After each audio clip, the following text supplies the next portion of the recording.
একদিন এক হাঁসের মা পুকুরের পাশে ডিম পেড়ে বসেছিল। কিছুদিন পর ডিমগুলো ফুটে সুন্দর ছোট হাঁসের বাচ্চা বের হলো। কিন্তু একটি ডিম থেকে বের হলো অদ্ভুত দেখতে একটু বড় আর কালচে রঙের বাচ্চা। সবাই তাকে দেখে হাসতে লাগলো, বলল, কি অদ্ভুত হাঁস! সেই বাচ্চাটাই ছিল কুৎসিত হাঁসছানা। তার ভাই বোনেরা খেলতে গেলে তাকে সাথে নিত না। মা হাঁসও একটু চিন্তায় পড়েছিল, তবে সে বাচ্চাটাকে ভালোবাসত। একদিন দুঃখে কুৎসিত হাঁসছানা পুকুর ছেড়ে চলে গেল। সে নতুন জায়গায় গিয়ে অন্য প্রাণীদের সাথে থাকতে চাইল, কিন্তু সেখানেও সবাই তাকে দেখে হাসল। সে একা একা বনে ঘুরে বেড়াতে লাগল। শীত এলো, ঠান্ডা এসে কষ্টে দিন কাটাতে লাগল।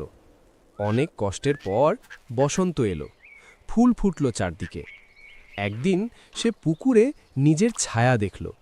অবাক হয়ে দেখল সে আর কুৎসিত নেই, সে এখন এক সুন্দর সাদা রাজহাঁস। পাশের রাজহাঁসগুলো তাকে দেখে খুশি হলো, তারা তাকে নিজেদের দলে নিল। কুৎসিত হাঁসছানা বুঝল সে আসলে সব সময়ই আলাদা ছিল, আর সেই আলাদাতেই লুকিয়ে ছিল তার আসল সৌন্দর্য।